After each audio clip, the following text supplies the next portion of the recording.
Muito bem, já estamos de volta com o programa Reavivados por Sua Palavra, hoje estudando o capítulo 3 do Apocalipse. Olha que livro, hein? Desafiador, viu? Para mim está sendo um desafio bastante grande, é muito assunto para pouco tempo para a gente passar tudo aqui com você. Você leia o capítulo, anote, faça anotações e a gente vem aqui para dar uma fechada, tá bom? Mas tem muita coisa. Não se esqueça que você pode ter esse material aqui, olha. Essa revista Apocalipse, basta você ligar para esse número aqui, aí você vai acompanhar bem melhor. Peça logo a sua revista então, porque é nessa fase do Apocalipse, vamos entrar em Gênesis, aí vamos ter um outro curso para oferecer para você, não esqueça disso, tá bom? Acompanhe esse comentário maravilhoso dessa revista. Vamos dar uma olhadinha no que nós vimos, já estávamos vendo aqui, passamos a carta para Éfeso, para Esmirna, Pérgamo, então esse período do 313 ao 538, desde o edito para apaziguar essa perseguição do império com a igreja cristã. A mãe do imperador Constantino se converte e ele então diz que se tornou cristão. Se batizou só no finalzinho da vida porque ele queria desfrutar toda a vida. Não queria continuar fazendo tudo que ele fazia, aí lá no final da vida ele se batiza ou foi batizado. Mas mandava na igreja, e foi um período bastante complicado, não é? Em que a igreja se torna popular. Então você tem aqui um gráfico, vamos passar esse gráfico aqui agora, por favor. Então Pérgamo é a terceira aqui, 313 a 538, igreja popular, tem a espada afiada dos dois gumes, a palavra não pode ser deixada de lado. Ela aceitou doutrinas falsas e a promessa é que vai comer do maná escondido, da palavra de Deus. Então nunca deixar a palavra de Deus. Aí vem Tiatira, olhando aqui no gráfico ainda, vem Tiatira na Idade Média até a Reforma. Esse período que vai de 538, quando o líder da igreja cristã em Roma foi considerado pelo imperador o primeiro entre os iguais. Então aqui começa uma sucessão papal, podemos dizer assim, né? Exatamente aquilo, não lá de Pedro, né? Isso é tradição, mas aqui na história começa por aqui. A igreja de Tiatira era uma igreja que transige, tinha como elogio amor, serviço, fé, perseverança, boas obras numerosas. Foi uma época em que a igreja foi perseguida, né? A igreja foi perseguida e tolerava Jezabel, porque houve essa mistura lá de Pérgamo, né?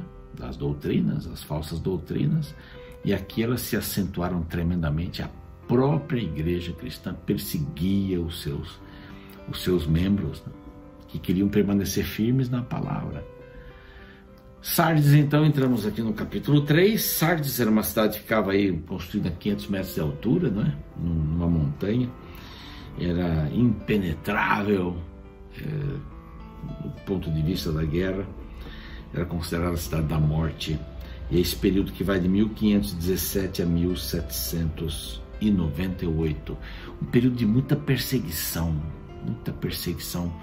contra agora. Então, primeiro a igreja perseguia os próprios da igreja que estavam querendo se descontaminar. Agora, depois de 1517, uma perseguição tremenda para a igreja que se chamava protestante, né? A reforma protestante, até 1789, quando o Papa foi preso pelo Berthier, o comandante Berthier, que era das tropas de Napoleão. Então, um marco. Aí, fala da Ponta Pequena, quebrou, Daniel fala muito sobre isso, então o poder ficou limitado, né? Dá aquela segurada aqui. Então, Sardes é uma igreja pós-reforma, uma igreja morta, uma igreja cristã, que estava ali vivendo esses momentos. Os membros têm nome de que estão vivos, mas estão mortos. É a repreensão. E fala das vestiduras brancas, como o prêmio aqui, né, na reprovação. Desculpe, a reprovação, depois a promessa, as vestiduras brancas, de modo nenhum apagarei o seu nome do livro da vida. Isso é a justiça de Cristo. Então, você parece vivo, verso 1, né, mas está morto. É uma igreja que não está atuante. É uma igreja que perdeu o seu senso completamente. E a perseguição comendo solta. Carta à igreja de Filadélfia. Então, o anjo da igreja em Filadélfia, aos líderes da igreja em Filadélfia, João está escrevendo aqui. O verso 7 diz assim: estas coisas diz o santo verdadeiro, aquele que tem a chave de Davi, que abre e ninguém fecha, que fecha e ninguém abre. Aqui vem essa ideia da porta aberta, não é? Conheço as tuas obras, verso 8, eis que tenho posto diante de ti uma porta aberta, a qual ninguém pode fechar, que tens pouca força, entretanto guardaste a minha palavra e não negaste o meu nome. Então, esse período aqui de Filadélfia, nós encontramos depois da prisão do Papa, 1798, até 1844, é o grande avivamento. Grande avivamento. É uma igreja missionária, começou a pregar que Jesus ia voltar. Em 1840, começou aí um pouquinho antes, 30 e pouco, começou a pregação, Guilherme Miller nos Estados Unidos, Lacunza, um sacerdote, começou a pregar que Jesus ia voltar, descobriu, e outros começaram a pregar em outros lugares também, dizendo: Jesus vai voltar, Jesus vai voltar. E ficaram tão apaixonados por isso, né, que marcaram datas, inclusive, e Jesus não veio na data que eles marcaram, não veio, e foi uma decepção. Não tinha nenhuma reprovação, porque essa igreja estava num avivamento missionário. Não é? A palavra é guardaste a minha palavra e não negaste o meu nome. Estão firmes aí. Agora vamos pregar, vamos ser missionários. A perseguição cessa por um aspecto e o evangelho se expande. Aí vem as missões, não é? William Carey e outros mais que começaram a pregar, Hudson Taylor, David Livingstone e outros tantos missionários em vários lugares. A igreja se torna missionária. Filadélfia, portanto, uma igreja missionária. E a promessa ao vencedor, verso 11, no verso 11, na realidade, ele já diz: venho sem demora, guarda o que tens para ninguém tome a tua cura. Venho sem demora, eu estou vindo. Essa era a mensagem: vem, vem, Jesus vem. E o verso 12 diz que ao vencedor falei coluna do santuário do meu Deus, e daí jamais sairá. Gravarei também sobre ele o meu nome, o nome do meu Deus, a nova Jerusalém que desce do céu vinda da parte do meu Deus, e o meu novo nome. Quem tem ouvidos ouça essas coisas. Então essa é uma igreja missionária. Jesus vai voltar, está voltando. Ele não voltou naquela data, porque em 1854, onde terminariam as 2.300 tardes e manhãs, dá uma olhadinha lá em Daniel, capítulo 8, capítulo 9, que nós já gravamos aqui no Revivados, para você entender melhor esse assunto.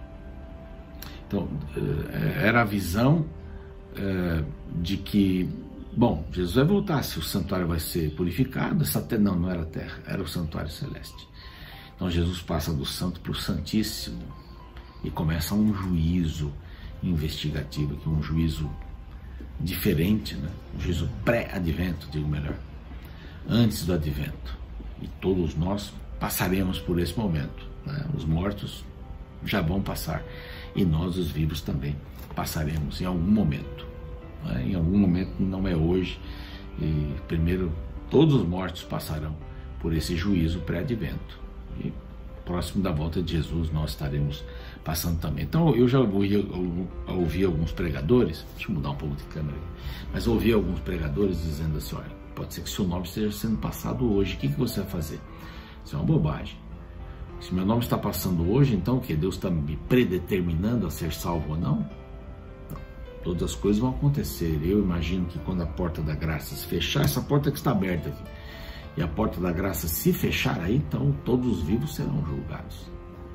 Aí não tem mais, ou vai ou não vai, porque não tem mais quando a porta da graça se fecha. Então é mais ou menos nesse momento aqui. Bom, e por último nós encontramos Laodiceia. Laodiceia, esta igreja da atualidade, 1854 até a volta de Jesus, a igreja que nós estamos vivendo, e é uma igreja morna. Aqui diz no verso 15, né? Essas coisas diz o amém, Jesus se mostra como amém. Conheça as tuas obras, que nem és frio nem quente, quem deras fosses frio ou quente. Assim porque és morno, e nem és quente, nem frio, estou a ponto de vomitar-te, né? Água morna que dá essa dispara, né? Daí você diz assim, bom, a igreja perdeu o seu vigor. Diz assim, eu sou rico, abastado, não tenho falta de nada, nem sabes que tu és um infeliz, miserável, pobre, cego e nu.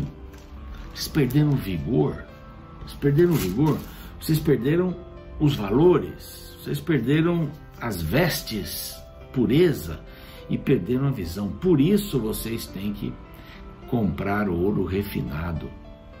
Esse é o ouro refinado, é o ouro das experiências. Vocês têm que comprar o ouro da palavra, guardar onde a traça não rói, onde o ladrão não rouba. É aí que você tem que guardar. No meu reino, você tem que ter valores, as vestiduras brancas, cobrir a sua nudez, e tem que ter visão. Então você precisa comprar vestiduras brancas, a fim que não seja manifestada a tua vergonha, a tua nudez, e colírio para ungires os teus olhos. Então, 3 coisas: os valores, o ouro, compre os meus valores, não os seus valores. Vistam as minhas vestiduras, as vestes da justiça. Vocês não são salvos pelas próprias obras, vocês são salvos pela graça de Cristo, mediante a fé, que é a relação com Deus. E o colírio, para vocês ungirem os olhos, para enxergarem o momento que estão vivendo. Palavras para aquele momento, palavras para hoje, para mim e para você. Nós estamos vivendo, para aquele momento eu digo, lá em Laodiceia, na cidade de Laodiceia. Mas aqui hoje nós estamos passando por isso. E essas 7 cartas, com essas 7 mensagens, deixa eu só dizer aqui que o vencedor vai se assentar comigo no meu trono. Que maravilha, né? Salvação é a promessa de Deus. Mas quero dizer que estas cartas foram reais, para momentos reais, mas elas acontecem hoje também, simultaneamente. Elas acontecem hoje ao mesmo tempo. Nas igrejas, há igrejas que estão como Éfeso, puras. Há igrejas que perderam o primeiro amor, há igrejas que estão sendo perseguidas, aqui e fora. Há igrejas que estão sendo populares, estão misturando a verdade com o erro. Há igrejas mortas, completamente mortas, não querem saber da verdade, né? E aí fica aquele tipo de autoajuda de cima a baixo. Há igrejas que são missionárias, que maravilha. E há igrejas que são mornas. Há pessoas que são missionárias, pessoas mortas. Você está entendendo que a igreja sou eu? Eu posso estar como Éfeso, vivendo pureza, até perdendo meu primeiro amor, né? Cuidado, não perca.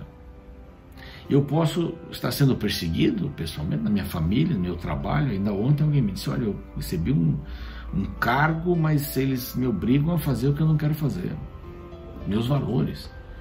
A igreja popular, posso ser eu, misturar a verdade com o erro. Isso aqui tá bom. Não, a palavra contém, não é a palavra de Deus. A Bíblia contém. Tem um trecho que é, tem um trecho que não é. Posso fazer isso. Posso estar morto, posso ser missionário, posso estar morno. Nem frio, nem quente, nem morto, nem vivo. Você entende tudo isso? Então essas cartas, elas vêm para nos ajudar. São reais hoje, para mim, para você. Vamos orar? Pai querido, ajuda-nos a termos esta visão geral, destas eras todas. Que maravilha como a partir de João ele descreve o comportamento da igreja. E nós louvamos o teu nome porque podemos saber disso hoje, podemos ter um pouquinho de cada coisa dessas aí acontecendo, destas coisas acontecendo em nossa vida.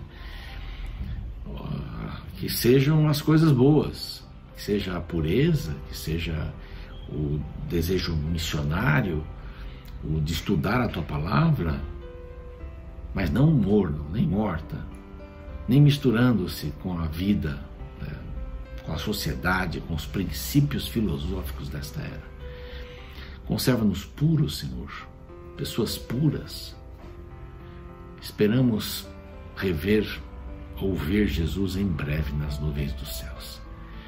E é em nome dele que te agradecemos. Amém.